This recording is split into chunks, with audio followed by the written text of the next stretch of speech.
Deuteronômio 11. Eu escolhi deixar essa imagem de fundo: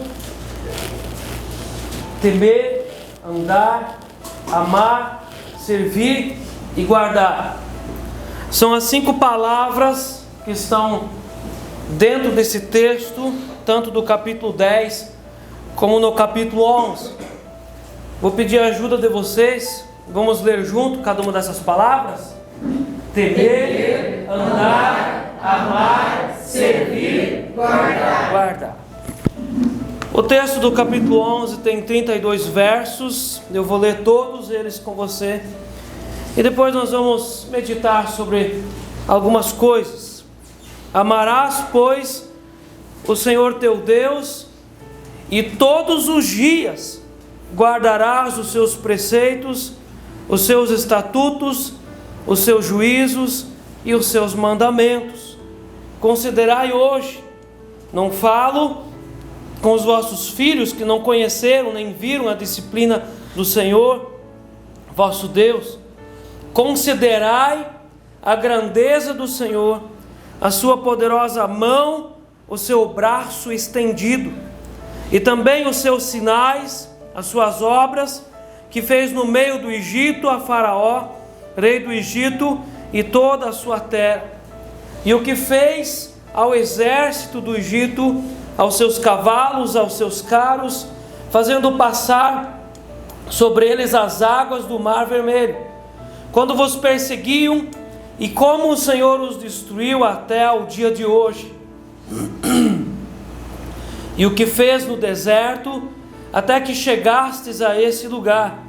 E ainda o que fez a Datã e a Abirão, filhos de Eliabe, filhos de Ruben, como a terra abriu a boca e os tragou, e bem assim sua família, suas tendas e tudo o que os seguia, no meio de todo Israel, porquanto os vossos olhos são os que viram todas as grandes obras que fez o Senhor. Guardai, pois, todos os mandamentos que hoje vos ordeno, para que sejais fortes e entreis e possuais a terra para onde vos dirigis, para que prolongueis os dias na terra que o Senhor, sob juramento, prometeu dar a vossos pais e a sua descendência, terra que mana leite e mel. Porque a terra que passais a possuir não é como a terra do Egito, de onde saístes, em que semeáveis a vossa semente e com o pé aregáveis como a uma horta. Mas a terra que passais a possuir é terra de montes e de vales, da chuva dos céus beberá as águas. Terra de que cuida o Senhor vosso Deus. Os olhos do Senhor vosso Deus estão sobre ela continuamente, desde o princípio até o fim do ano. Se diligentemente obedecerdes aos meus mandamentos que hoje vos ordeno, de amar o Senhor vosso Deus e de servir de todo o vosso coração e de toda a vossa alma, darei as chuvas da vossa terra a seu tempo, as primeiras e as últimas, para que recolhais o vosso cereal e o vosso vinho e o vosso azeite. Darei erva no vosso campo e aos vossos gados, e comereis e vos fartareis. Guardai-vos, não suceda que o vosso coração se engane, e vos desvieis e sirvais a outros deuses, e vos prostreis perante eles. Que a ira do Senhor se acenda contra vós outros, e feche ele os céus, e não haja chuva, e a terra não dê a sua messe, e cedo sejais eliminados da boa terra que o Senhor vos dá. Ponde, pois, estas minhas palavras no vosso coração e na vossa alma, atai-as por sinal na vossa mão, para que estejam por frontal entre os olhos. Ensina-as a vossos filhos, falando delas, assentados em vossa casa e andando pelo caminho, deitando-vos e levantando-vos. Escrevei-as nos umbrais da vossa casa e nas vossas portas, para que se multipliquem os vossos dias e os dias dos vossos filhos na terra que o Senhor, sob juramento, prometeu dar a vossos pais, e sejam tão numerosos como os dias do céu acima da terra. Porque se diligentemente guardardes todos esses mandamentos que vos ordeno para os guardardes, amando o Senhor vosso Deus, andando em todos os seus caminhos, e a Ele vos achegardes, o Senhor desapossará todas essas nações, e possuireis nações maiores e mais poderosas do que vós. Todo lugar que pisar a planta do vosso pé, desde o deserto, desde o Líbano, desde o rio Eufrates até o mar ocidental, será vosso. Ninguém vos poderá resistir. O Senhor vosso Deus porá sobre toda a terra que pisardes o vosso terror e o vosso temor, como já vos tem dito. Eis que hoje eu ponho diante de vós a bênção e a maldição. A bênção quando cumprirdes os mandamentos do Senhor vosso Deus, que hoje vos ordeno.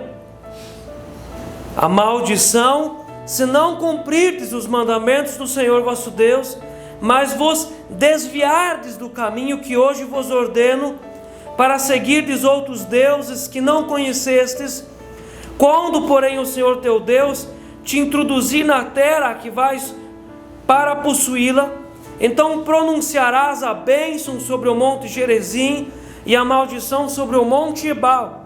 Porventura, não estão eles além do Jordão, na direção do pôr do sol, na terra dos cananeus, que habitam na Arabá, de fronte de Gilgal, junto aos carvalhais de Moré? Pois ides passar o Jordão para entrardes e possuirdes a terra que vos dá o Senhor vosso Deus. Possuí-la-eis e nela habitareis. Tende, pois, cuidado em cumprir todos os estatutos e os juízos que eu hoje vos prescrevo. Amém? Amém. Meus irmãos, o texto fala no verso 16: guardai-vos, não suceda que o vosso coração se engane. Se o Senhor nos fala isso, é porque o próprio Deus eterno, Deus dos céus, sabe que o nosso coração pode ser enganado, e nós podemos nos enganar. E todo enganado, ele não acha que ele está enganado. O enganado acha que ele está abafando no caminho certo. Todo enganado nem acredita que ele está enganado. O filho pródigo estava, na cabeça dele, estava completamente certo. Ele estava certo em pedir a herança, ir embora da casa do pai, gastar tudo com prostitutas e amigos biberões. Ele estava certo, até o dia em que ele caiu em si e ele entendeu que ele estava enganado. Então a possibilidade da gente se enganar é muito grande. O verso 8, o texto diz: guardai, pois, todos os mandamentos que hoje vos ordeno, para que sejais fortes. Todo o texto bíblico pode ser anunciado o antônimo dessa afirmação. Então, se o texto diz que guardar os mandamentos dá para um povo força e unidade, não guardar os mandamentos traz fraqueza. Não viver os mandamentos, não cumprir os mandamentos, traz sobre uma família, sobre um casamento, unidade frágil. As pessoas se tornam frágeis. Quando elas estão com o coração enganadas, elas se tornam frágeis. Mandamentos que hoje vos ordeno, para que sejais fortes e entreis e possuais a terra para onde vos dirigis. Então, um povo que não cumpre os mandamentos é um povo enganado. Vive sem Deus, vive sem esperança, vive completamente enganado. E o enganado, ele acredita que o caminho aonde ele está certamente vai dar em boa coisa, mas ele está enganado. Todo enganado é fraco. O final do verso 8 diz assim: e possuais a terra para onde vos dirigis. Todo enganado é fraco e não acertará o caminho. Não acertará o caminho, porque ele está num caminho que ele acredita que vai chegar no paraíso, mas esse caminho vai o levar ao precipício. Verso 1: amarás, pois, o Senhor teu Deus, e todos os dias. Aqui vem essa nossa equação que nós fizemos muitas vezes aqui no culto. Se nós transformamos essas palavras aqui em números de porcentagem, equivale a quanto? 100%. Todos os dias. Isso aqui derruba por terra, quebra todos os sofismas, todas as muralhas levantadas em direção a uma ideia. Não, eu vou viver a minha vida, vou viver sem Deus. E depois, quando eu tiver 99 anos, 11 meses e 29 dias, em algumas horas eu me arrependo, eu confesso Jesus e eu entro para a eternidade, está tudo certo. Isso também quebra, coloca por terra todos os sofismas das pregações, das doutrinas que dizem: não, você tem tempo até o último dia da sua vida se arrepender. Não, até o último dia da sua vida você pode se arrepender ainda. A Bíblia não concorda com essa teologia, porque se Deus nos diz que nós precisamos amar o Senhor todos os dias e guardar todos os dias, é porque essa recomendação ela é absoluta. E todas as vezes que nós começamos a acreditar em outra recomendação que não é bíblica, nós estamos indo contra os preceitos do Senhor. É pecado. Amarás, pois, o Senhor teu Deus, e todos os dias guardarás os seus preceitos, os seus estatutos, os seus juízos e os seus mandamentos. Amém? Moisés estava dizendo isso aqui ao povo. Desde o capítulo 10, do verso 12 até o 13, o Moisés estava dizendo: obedeçam ao Senhor pelos mandamentos. Como obedecer a Deus? Por meio dos mandamentos. Do verso 14 ao 22 do capítulo 10, o Moisés diz: obedeçam ao Senhor pelo caráter de Deus. Deus é 100% confiável. Você pode confiar em Deus. Obedeçam ao Senhor pelo caráter dele. O caráter do Senhor não é o caráter do ser humano. Você pode confiar em Deus. Em terceiro lugar, Moisés diz: obedeçam ao Senhor pelo seu cuidado. Deus tem cuidado da gente. Até mesmo os tempos em que alguém não cria em Jesus, que alguém não servia ao Senhor, foram tempos ou eram tempos que o Senhor guardava e sustentava você. Então obedeça ao Senhor pelo cuidado que Ele teve com você. É muito esquisito às vezes quando nós observamos alguns casos de pessoas que eram ímpios, não criam em Jesus, não andavam em nenhuma igreja, aí depois de alguma forma se achegam a uma igreja, começam a ouvir o Evangelho e se comportam como se comportassem antes, não observando nem o caráter de Deus e nem levando em consideração o cuidado de Deus. Em quarto lugar, o Moisés diz: obedeçam ao Senhor pelas promessas da aliança. Há uma aliança, e essa aliança ela é maior do que eu, essa aliança é maior do que você, essa aliança é muito maior do que os nossos problemas, essa aliança é maior do que os sofismas quebrados do ser humano. Obedeçam ao Senhor porque há uma aliança. Desde o começo das Escrituras até a finalização da revelação das Escrituras, Deus trabalha em cima do texto de alianças. Deus fala de aliança. A Bíblia começa com o casamento, Adão e Eva, e a Bíblia se encerra com o casamento de Jesus com a igreja, Jesus com a noiva, o noivo e a noiva, e a noiva, falando de aliança. Muitos textos bíblicos trazem a ideia de aliança. Quando se fala de batismo, se fala de aliança. Quando a Bíblia ensina sobre ceia, fala sobre aliança. Quando a Bíblia ensina sobre casamento, fala sobre aliança. E Deus pega esse exemplo e transfere para o mundo espiritual. Obedeçam pelas promessas da aliança. Há promessas. Em quinto lugar, obedeçam pela disciplina. Então, quando o texto fala do verso 26 ao 32, do capítulo 11, obedeçam pela disciplina. Eu quero trazer para vocês duas ideias aqui na nossa introdução. A primeira ênfase sobre disciplina é sobre ser disciplinado, ser rígido consigo próprio, ter disciplina. Aquela pessoa que tem disciplina em horário de acordar cedo, tem disciplina para fazer os seus trabalhos, tem disciplina com vida financeira, tem disciplina com a língua, tem disciplina com pensamentos, tem disciplina. Então obedeça ao Senhor pela disciplina, por causa dos níveis de relacionamento com Deus. O primeiro nível de relacionamento com Deus é por meio do temor. Nós precisamos temer a Deus. O segundo nível de relacionamento com Deus é pela obediência. O terceiro nível de relacionamento com Deus é a honra. O melhor desses níveis é o nível da honra.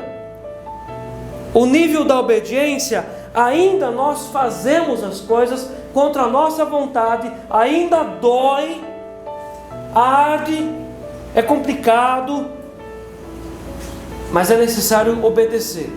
Mas o nível da honra é um nível altíssimo, em que não há mais dor, mas há prazer na entrega. Então meu primeiro entendimento, obedeço pela disciplina, é a disciplina das coisas serem certinho na minha vida. E a segunda disciplina é de observar os juízos de Deus. Deus é um pai que disciplina todo filho que ama.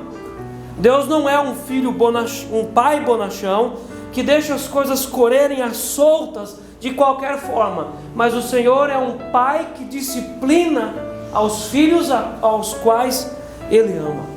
Verso 2: considerai hoje. O que é considerar? É você prestar atenção nas coisas. Considera.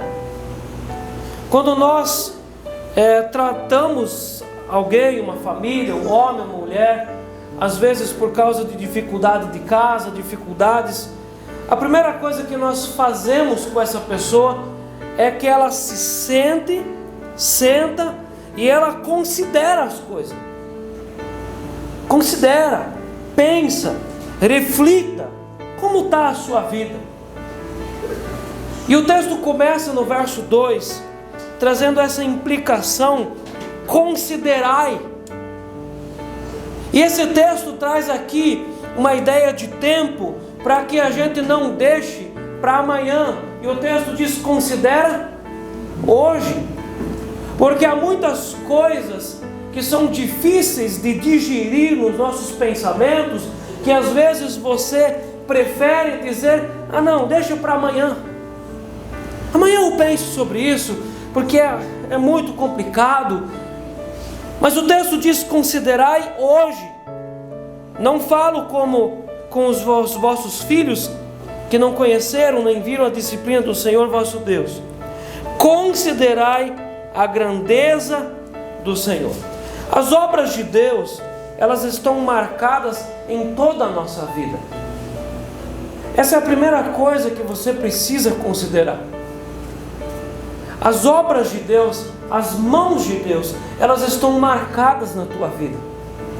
Desde que você nasceu, Deus cuidou de você. Desde o primeiro mamar, desde o primeiro banho, desde a primeira noite dormida, Deus cuidou de você. Então considera isso. As obras de Deus estão marcadas em toda a nossa vida, em toda a nossa história. Se de repente para você parece que há um vácuo no cuidado de Deus, é uma impressão sua, porque para Deus não existe esse vácuo. Deus cuidou de você em todos os momentos. As digitais do céu estão cravadas na história da nossa vida e em toda a história da nossa vida. Em dias complicados, em dias muito complicados, em dias muito difíceis, em tempos escuros, em tempos depressivos, em tempos onde aparentemente não havia uma porta se abrindo, Deus estava lá.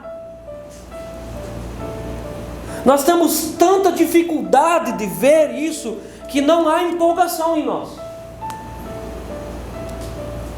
Se prefere pensar que Deus estava longe, mas as digitais do céu estão cravadas na história da nossa vida, do nosso casamento, da nossa casa, da nossa família. Esse texto fala aqui: considerai, considera, pensa, dá uma analisada, considerai. O texto de Romanos 11, 22, o apóstolo Paulo traz essa ideia. Ele diz assim: considerai, pois, a bondade e a severidade de Deus para com os que caíram, severidade, mas para contigo a bondade de Deus.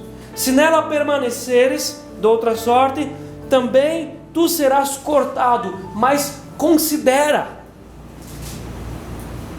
Meus irmãos,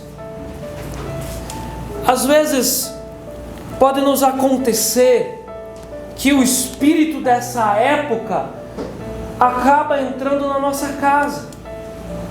Quando nós observamos as 7 igrejas da Ásia Menor, 5 receberam um chamado de atenção de Jesus, apenas 2 foram só elogiadas. Vamos tomar como exemplo uma delas, Laodiceia. A cidade de Laodiceia tinha esse nome por causa que as águas que vinham lá de cima da montanha, que abasteciam a cidade, chegavam lá na cidade mornas, Laodiceia. O nome da cidade transformou aquela cidade em uma cidade de cultura morna, não era nem quente nem fria.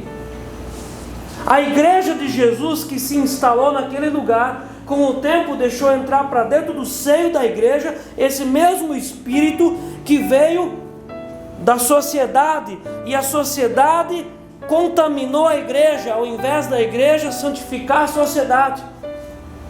Isso pode nos acontecer também. Nós vivemos em tempos em que cada um corre atrás do seu próprio vento, e poucas vezes a sociedade para considerar e analisar. Às vezes é até difícil para alguém sentar meia hora e analisar, porque é viciado às vezes no celular, é viciado no Netflix, viciado na televisão, é viciado em ficar olhando o status. Então é difícil às vezes por meia hora se consultar a si mesmo, porque é muito difícil, porque tem às vezes muita coisa assim mal resolvida e complicada. Aí é melhor a gente anestesiar as coisas nem pensando sobre isso. Mas Deus nos convida a considerar. Considera isso.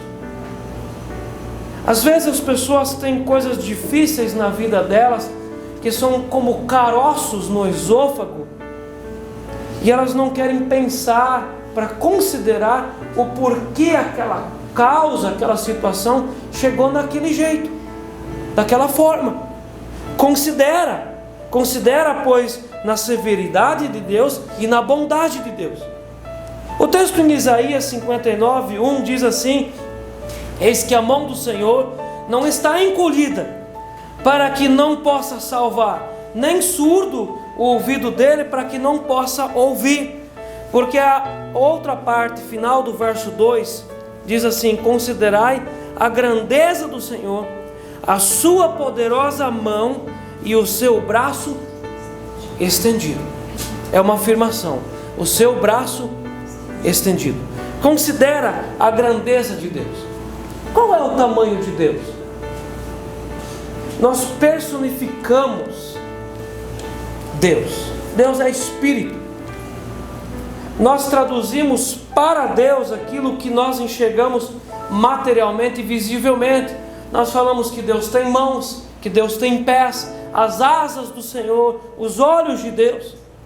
Qual é o tamanho de Deus? Considerai a grandeza de Deus. Os astrônomos estimam que o universo observável tenha um diâmetro de cerca de 93 bilhões de anos-luz, sendo que cada ano-luz equivale a 9,5 trilhões de quilômetros. Isso é observável. E a pergunta é: quem é maior, Deus ou o universo? Deus. Deus criou o universo. Então, se o universo tem esse tamanho que nós não entendemos, Deus é muito maior. Se nós olhamos para o micro, nós olhamos para o macro, o universo. Se nós olhamos para o micro, qual é o tamanho de uma célula humana? Qual é o tamanho de um cromossomo? Qual é o tamanho do DNA? A maioria das células humanas tem um tamanho que varia entre 10 e 100 micrômetros, sendo que 1 micrômetro é igual a 1 milésimo de milímetro. Não se pode ver a olho nu, apenas por um microscópio. Então nós vamos do macro para o micro, nós vamos do telescópio ao microscópio, e Deus está embrenhado em toda a sua criação. Esse é o tamanho de Deus. Considera, pois, o tamanho de Deus, a grandeza do Senhor. E considera, pois, a sua poderosa mão e o seu braço que está estendido, falando da boa vontade de Deus. É muito importante que você anote esse ponto da boa vontade de Deus, porque ele começa falando da boa vontade de Deus, ele continua falando na introdução do texto das obras que Deus fez, e ele vai terminar o texto a partir do verso 26 dizendo: mas não é tudo, você é responsável pela sua história. Ele começa dizendo assim: se fosse pela vontade do Senhor, seria assim e assim, mas responsabilidade sua também. Deus é soberano, mas Ele não anula a sua responsabilidade de tomar decisões, e Ele quer que você acerte. A sua capacidade de perdoar pecados e restaurar os perdidos. Qual é o tamanho de Deus?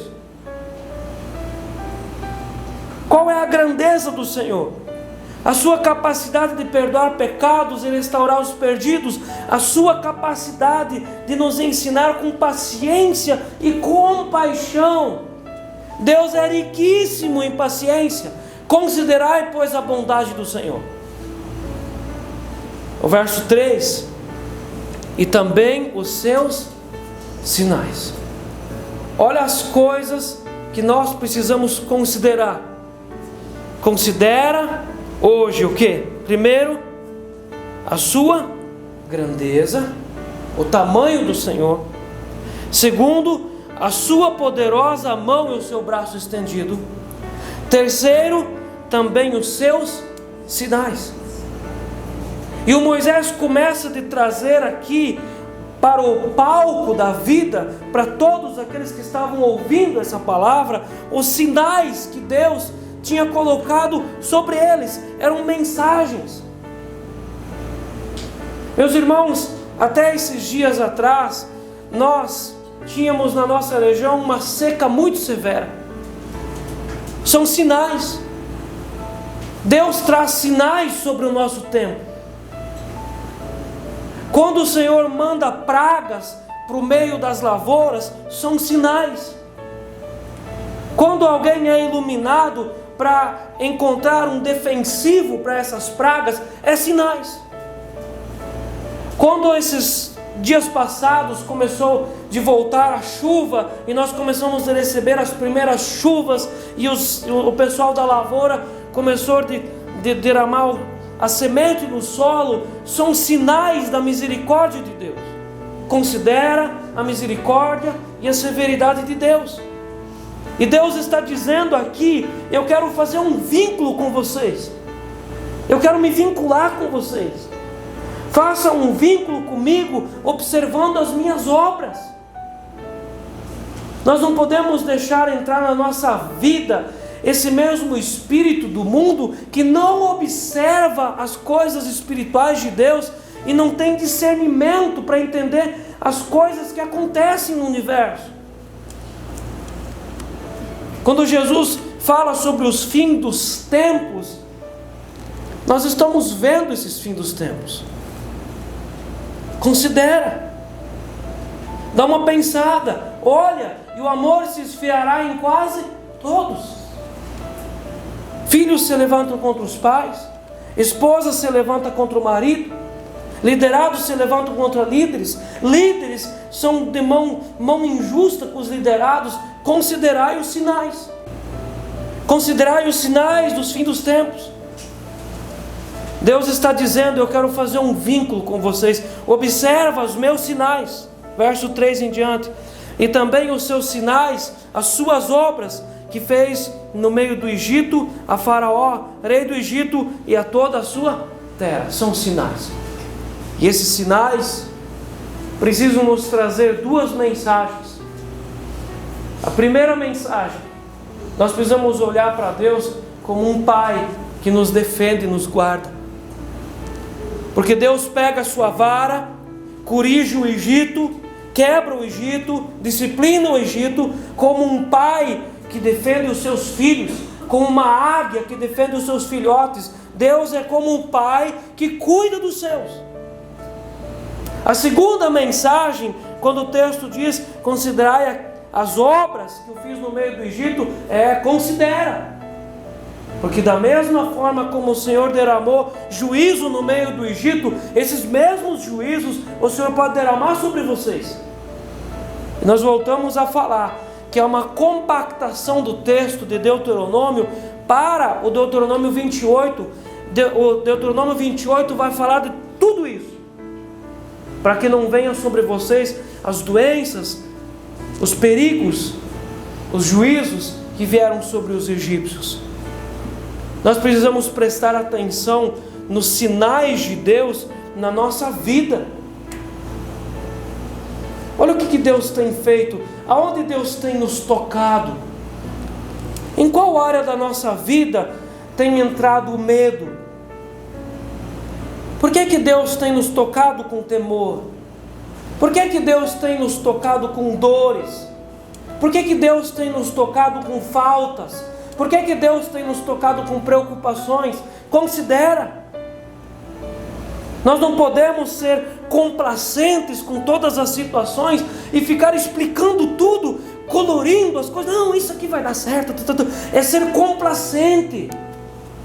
Deus não nos chamou para sermos complacentes, mas sermos transparentes e enxergarmos as coisas como elas são, a esperança. Mas nós não podemos pegar e colorir as coisas, escondendo a realidade e achando que é compaixão, é complacência. E no verso 4 o texto começa a demonstrar como as obras de Deus, e o que fez ao exército do Egito, aos seus cavaleiros e aos seus carros, fazendo passar sobre eles as águas do mar vermelho, quando vos perseguiam, e como o Senhor os destruiu até o dia de hoje. Considera, as obras de Deus estão sobre toda a terra. Os tempos mudaram em relação às tecnologias, mas os tempos não mudaram em relação às obras de Deus. Deus continua sendo o mesmo e fazendo obras.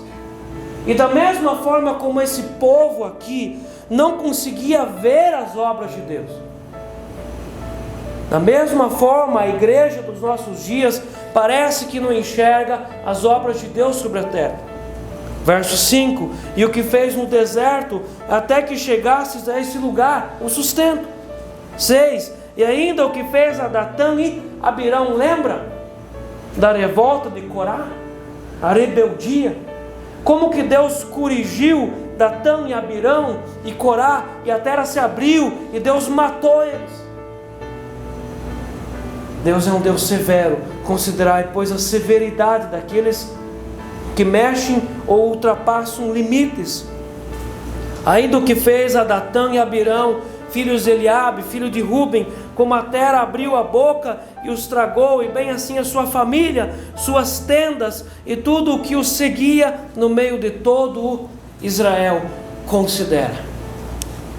Deus está chamando a nossa atenção aqui, por meio desse texto, para que a gente comece a perceber mais as coisas. Considera. Às vezes a vida não está muito boa, preocupações em relação a muitas coisas que não se encaixam, considera.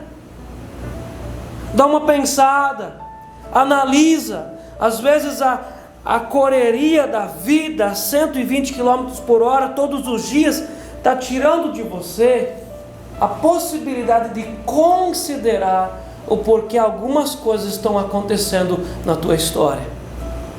Considera. Verso 13. Se diligentemente obedecerdes a meus mandamentos que hoje vos ordeno, e amar o Senhor vosso Deus, e de o servir de todo o vosso coração e de toda a vossa alma. Então antes, eu trouxe aqui para vocês uma frase. Deus estava dizendo lá no verso 3, eu quero fazer com vocês um vínculo. Considera. Depois no verso 13, Deus está dizendo aqui, faça um vínculo comigo, obedecendo a minha vontade. Faz um vínculo comigo. Agora olha comigo no verso 18. Pondo, pois, essas minhas palavras no vosso coração e na vossa alma, atai-os por sinal na vossa mão, para que estejam por frontal entre os olhos, ensina-as a vossos filhos, falando delas assentados em vossa casa, e andando pelo caminho, e deitando-vos e levantando-vos. Deus está dizendo aqui, façam um vínculo comigo, fazendo vínculo com os filhos de vocês. Façam vínculos. Há várias formas de pais terem vínculo com os filhos. Há o vínculo genético. É necessário que tenha um homem e uma mulher para que tenha a presença de um nascimento de um ser humano. Então o vínculo genético vai estar ali. Mas muitas vezes não há vínculo afetivo. Às vezes há vínculo genético, mas há ali a presença de um abandono. É como se a criança fosse órfã. Não há um vínculo afetivo. E Deus está mostrando aqui de que forma, que formato, que natureza deveria ser esse vínculo.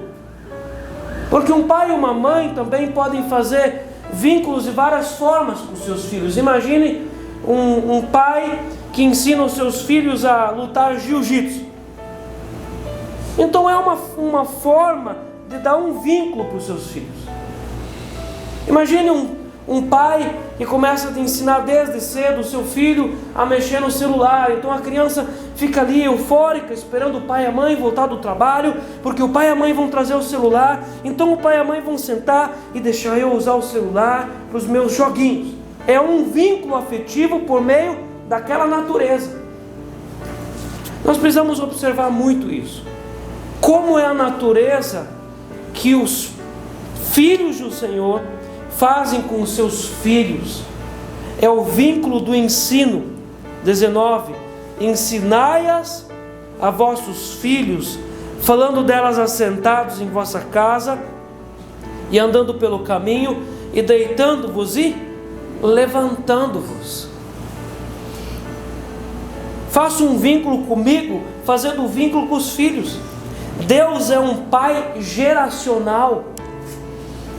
Deus é um pai geracional. Então quando Deus coloca os seus filhos sobre a terra, a ideia do Senhor é gerações. E não apenas uma geração, acaba tudo, aí começa de novo. Deus é geracional. Deus é um pai que ensina seus filhos.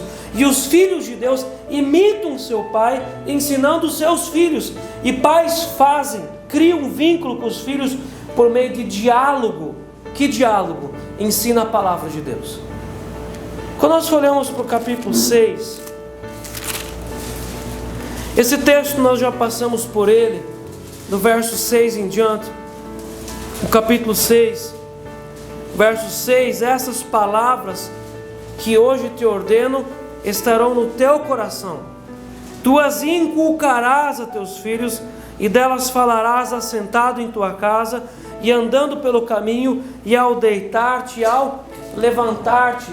Falando de continuidade de ensino.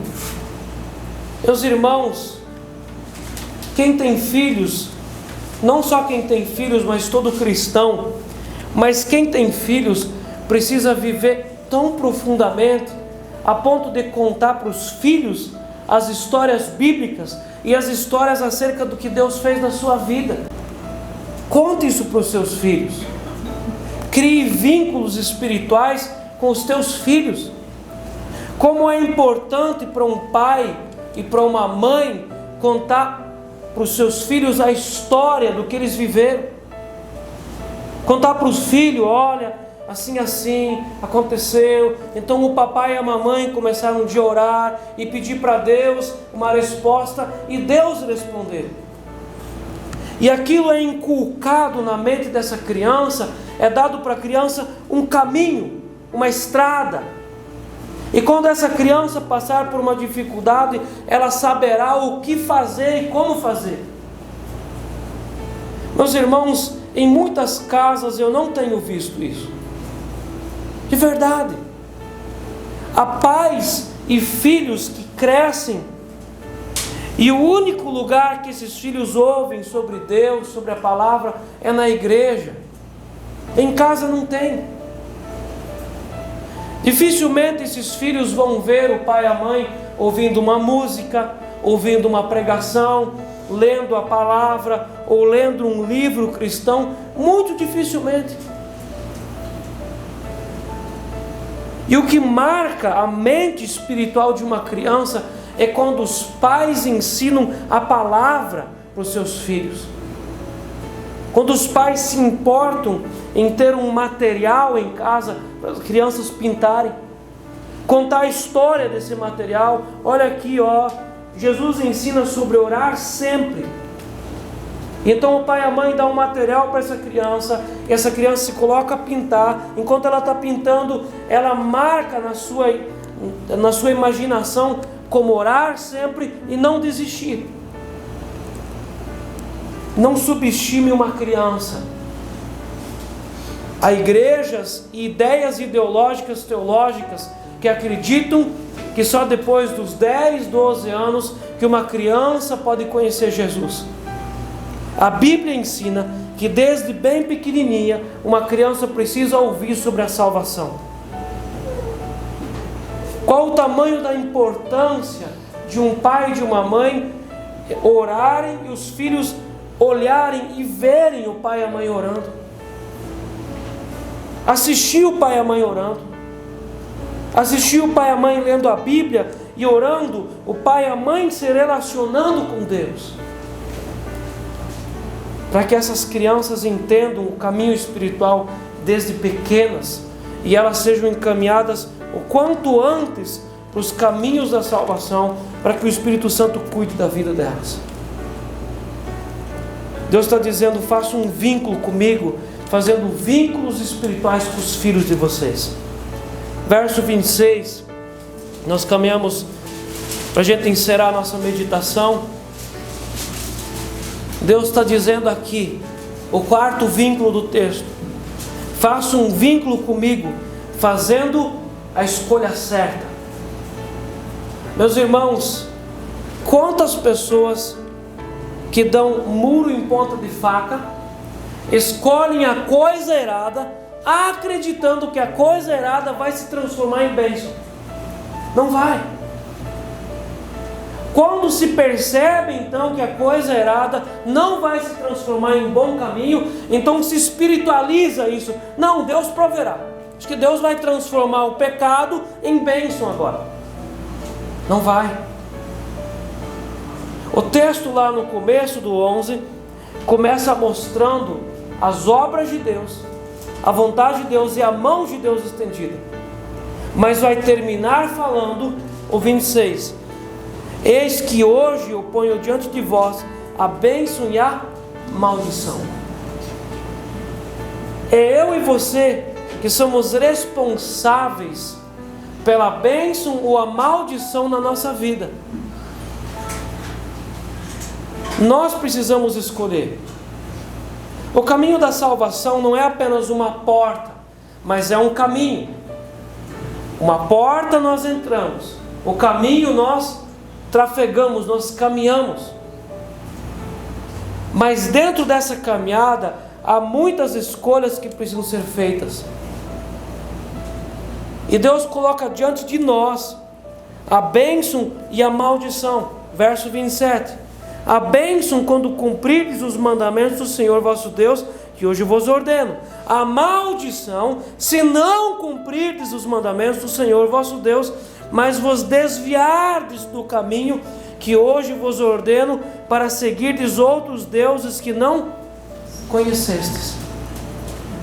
Às vezes esses outros deuses não é um Deus de gesso, de madeira ou de pedra, não é uma imagem, mas é uma crença, uma filosofia.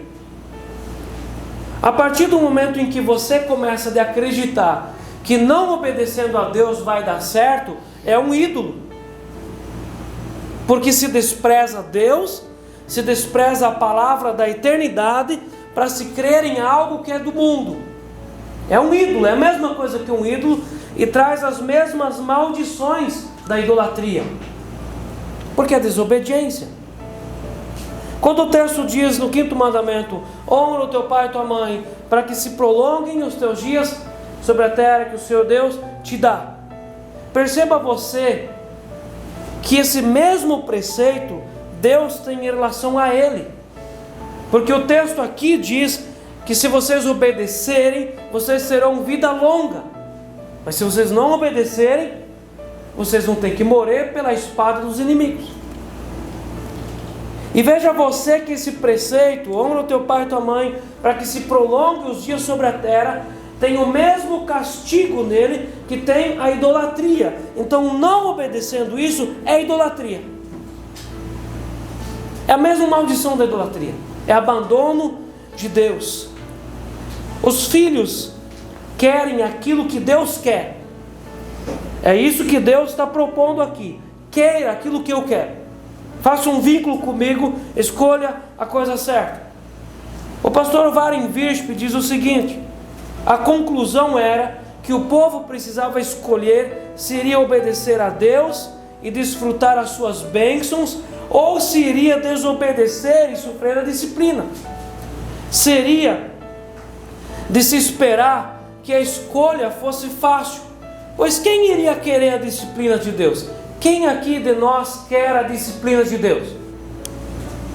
Ninguém. Quem aqui quer a maldição na sua vida? Quem aqui de nós quer a maldição para a sua descendência? E a resposta de todos nós é: eu não. Ninguém quer isso.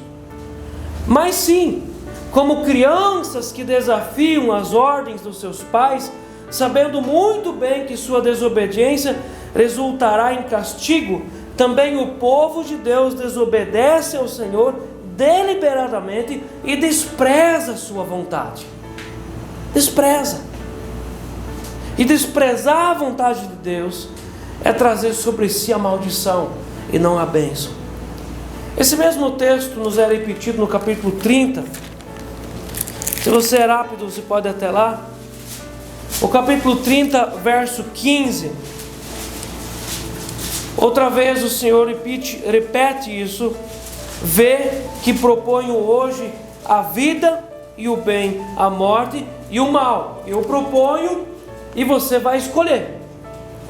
Ainda no capítulo 30, verso 19: os céus e a terra tomo hoje por testemunhas contra ti, que te propus a vida e a morte, a bênção e a maldição.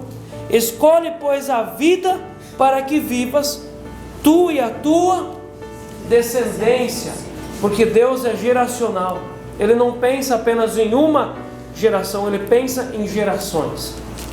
Você pode folhear de volta ao capítulo 11. Meus irmãos, às vezes nós pensamos que essa palavra morte aqui é necros, é de morrer. Mas não. O que é morte nesse texto? É de não viver aquilo que Deus tem para você. É um morto vivo. É alguém que vive sem propósito espiritual na sua vida. A pessoa pode até desfrutar coisas boas, mas ela está morta espiritualmente. E não tem nenhuma possibilidade de viver espiritualmente com Deus e ao mesmo tempo viver em desobediência. Perceba você que a obediência é exatamente o vínculo de se vincular espiritualmente com Deus e as suas promessas. É necessário obedecer.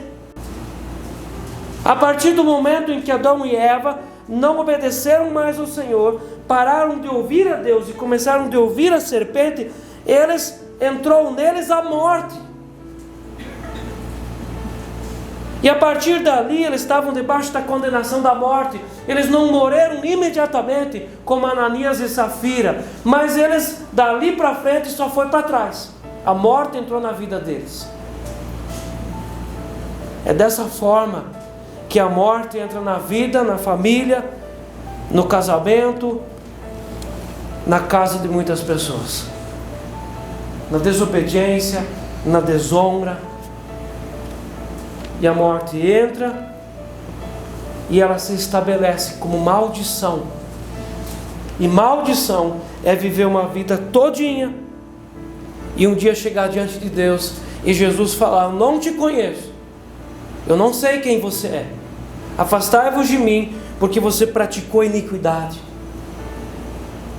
Ah, mas eu fui pastor de tal igreja, eu cantei no louvor, eu fiz isso e fiz aquilo. Afastai-vos de mim, pois eu não vos conheço, porque vocês praticam iniquidade. O que é isso? É fazer a obra do Senhor sem o Senhor. É fazer a obra de Deus sem Deus. E Deus está dizendo aqui para eles: não façam a minha obra sem mim. Mas como fazer a obra com Deus?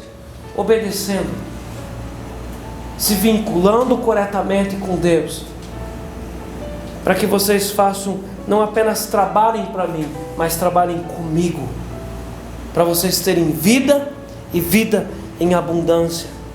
Eis que hoje eu ponho diante de vós a bênção e a maldição. Meus irmãos, o que nós vamos escolher? O que nós estamos escolhendo? O que nós estamos trazendo para a nossa vida hoje? A vida ou a morte? A bênção ou a maldição? É nós que escolhemos. E eu quero encerrar trazendo de volta os dois textos que eu comecei lá na introdução. Romanos 11, 22. Considerai, pois, a bondade e a severidade de Deus para com os que caíram, severidade, mas bondade para com os que permaneceram. E o texto de Isaías 59, verso 1 e 2. Eis que a mão do Senhor não está encolhida para que não possa salvar, nem surdo o seu ouvido para que não possa ouvir, mas as vossas iniquidades fazem separação entre vós e Deus, e os vossos pecados encobrem o seu rosto de vós, para que vos não ouça. Amém. Nós vamos orar. Nós vamos fechar os nossos olhos, baixar a nossa face e considerar essa palavra que o Senhor tem dado para nós nessa noite. Em nome de Jesus,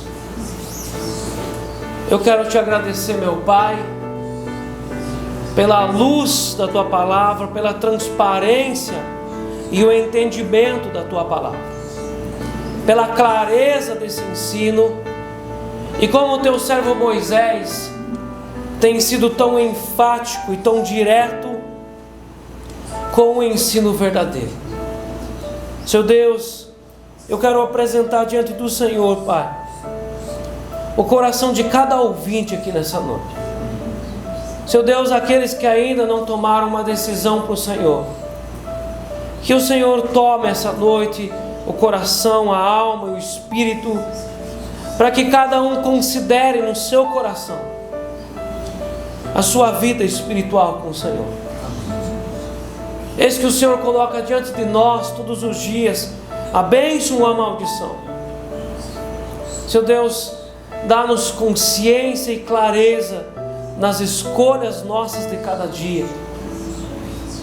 Aonde nós vamos, o que nós vamos fazer, qual porta nós vamos entrar, quais as escolhas que nós vamos entrar. Dá-nos, Seu Deus, clareza de consciência, para a gente não acabar escolhendo a maldição, acreditando que estamos entrando na bênção. Guarda o nosso coração do engano e do auto-engano, e livra a nossa vida, Senhor, das ilusões de Satanás. Seu Deus, eu ainda oro, clamando para que o Senhor guarde essa igreja aqui, cada um na sua casa, cada um nas suas escolhas, cada um na busca da sua vida. Seu Deus, em nome do Senhor Jesus, muito obrigado, Pai, pela Tua palavra. Amém. Amém.